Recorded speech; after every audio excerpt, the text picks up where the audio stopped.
আলাইকুম। সবাই কেমন আছেন? আশা করি ভালো আছেন। আমিও ভালো আছি। তো কৃষি লাভা 220 পক্ষ থেকে আপনাদের সবাইকে স্বাগতম। আজ আমি চলে আসছি কিশোরগঞ্জ নগুয়া এক বড় ভাইয়ের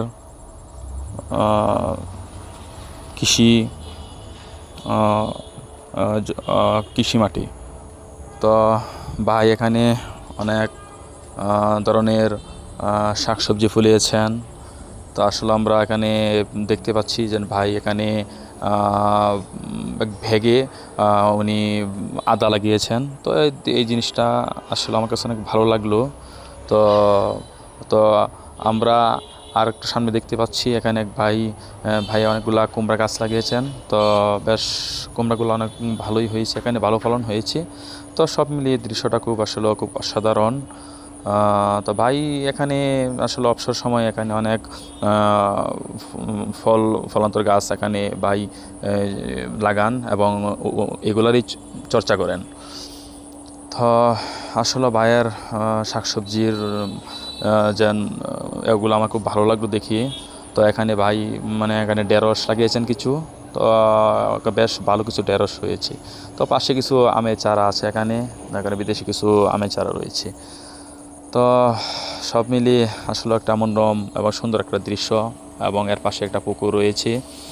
তো এখানে আসলে ভাই পর্যাপ্ত পরিমাণে এখানে সময় দেন, এবং এখানে পাশে একটা অ্যাকোয়ারিয়াম রয়েছে। তো এখানে অনেকগুলা পোনাগুলাকে এখানে বড় করা হয়, আর এখানে থেকে সেল দেওয়া হয়। তো এখন আপাতত এটা বন্ধ রয়েছে। তো আবার যখন ভাই মাছ ছোটো পোনা বা ডিম থেকে রেণু পোনাগুলা উৎপাদন করা হয়, তখন ভাই এখানে নিয়ে এখানে আবার সেট আপ দিবে আর কি।